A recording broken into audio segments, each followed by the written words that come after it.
मी काय म्हणतो आता, बोल. तू दिलेला सबूत लक्षात आहे ना तुझ्या? अरे पक्का ध्यानात आहे माझ्या. तसं नव, भ्या वाटतं ग.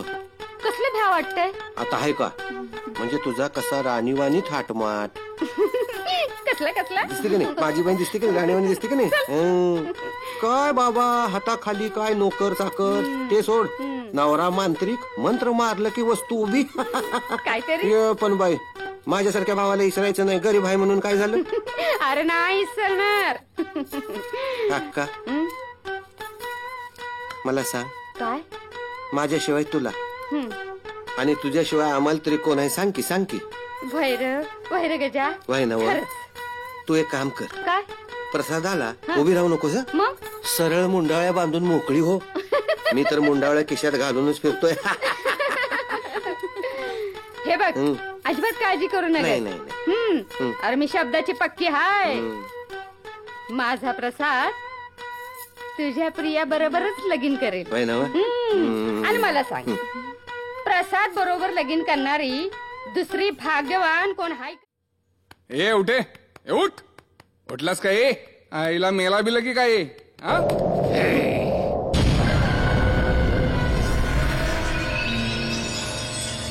मी मरू शकत नाही. बेताळाला दावणीला बांधणारा मी भैरव, तांत्रिक भैरव. मी मरू शकत नाही. बोल, का उठवलंस मला?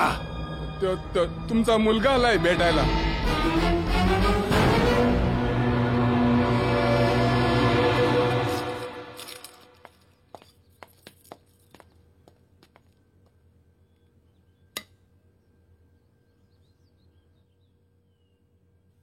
का आलायस इथं?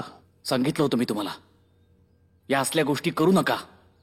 हा अघोरीपणा, ही सैतानाची पूजा वगैरे, हे सगळं बंद करा. सैतान,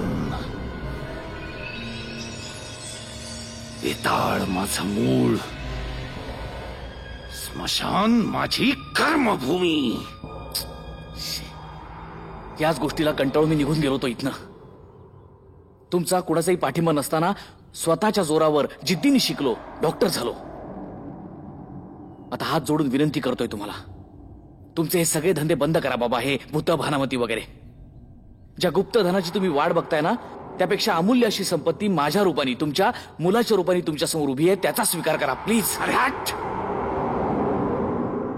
तुला माझी विद्या ठाऊक नाही. अरे ते गुप्तधन मला मिळालं ना, तर मी कल्पवृक्षांच्या लाकडाचं घर बांधेन आणि अमृताने पाय धुवीन.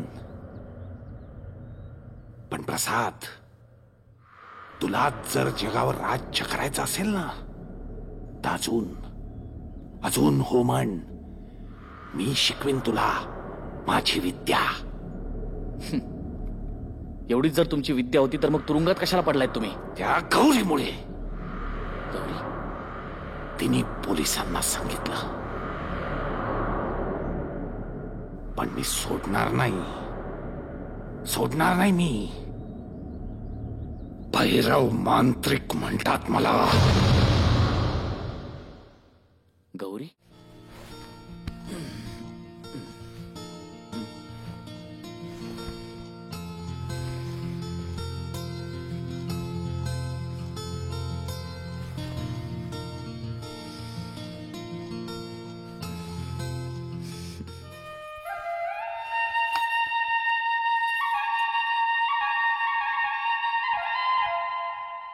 आई मळगंगे, माझ्या ध्यानीमनी नसतानाही तू मला एवढं मोठं सुख संपन्न असं घर दिलं. मी तुझी कशी उतराई होऊ ग? खरंच धन्य तुझी लीला. तुझं महात्म्य पृथ्वी मोलाचं हे मी जाणते. न चुकता मी रोज तुझ्या मंदिरात दिवा लावला तर तू मला हे उजेडाचं वैभव दिलंस. आई, लोकांना मूल होत नाही म्हणून ते तुला नवस बोलतात. तुझी उतराई होण्यासाठी मीही तुला एक नवस बोलते. आमचं पहिलं मूल पाळण्यात घालून पाळणा कुंडात सोडे. आई नवसाला पाव ग. आशीर्वाद दे. आई मळगंगे. गौरी गौरी लवकर ये. गौरी काय काय झालं? अरे हो काय झालं ते सांगाल की नाही? हे बघ काय मला सरकारचं पत्र आलंय. उच्च शिक्षणासाठी परदेशी जाणाऱ्या 74 डॉक्टर्स मध्ये माझं नाव आहे. आज माझं खूप मोठं स्वप्न पूर्ण झालं आणि हे फक्त तुझ्यामुळे. गौरी तू खूप लकी ठरलीस मला. आई मळगंगेची कृपा. गौरी फक्त प्रॉब्लेम असा आहे की हे लेटर मला मिळायला खूप उशीर झालाय. त्यात परवाची तारीख आहे. मला आजच निघावं लागेल. मी तुमच्याशिवाय कशी राहू? मला मान्य आहे गौरी, पण या शिक्षणामुळे लाखो लोकांचं भलं होणार आहे. मला गोरगरिबांची सेवा करता येणार आहे आणि ही संधी जर मी वाया घालवली तर. नाही जा तुम्ही. मी तुमच्या शिक्षणाच्या मध्ये नाही येणार.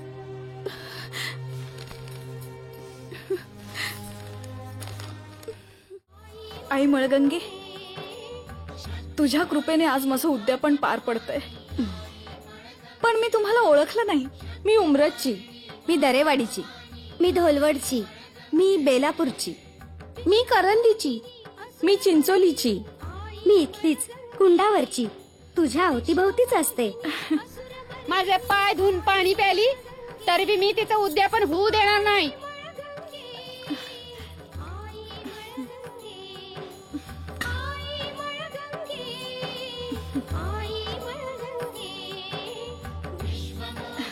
आई मळगंगा, आशीर्वाद दे.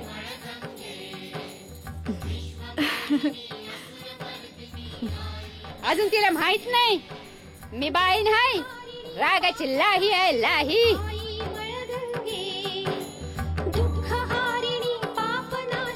तिने केलेला स्वयंपाक कोणाच्याच मुखात जाऊ देणार नाही मी. घ्या ना. आता बस म्हणावं तशीच. उद्यापन करती काय? धन्य झाले आई मळगंगा मी आज.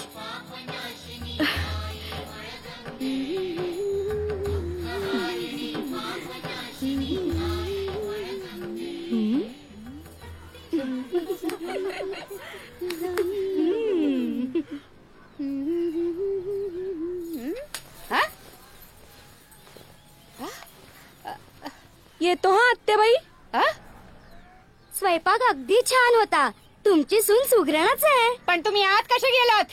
आम्ही आत आणि तुम्ही दारात. कुत्र बित्र येणार म्हणून राखण करत होता की काय?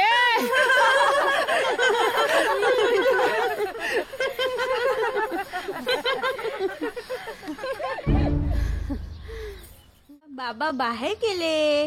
हो, तू पण बाबांसारखं मोठं डॉक्टर व्हायचं. लोकांना तपासताना बघायचे मला तुला. हो ओले हो.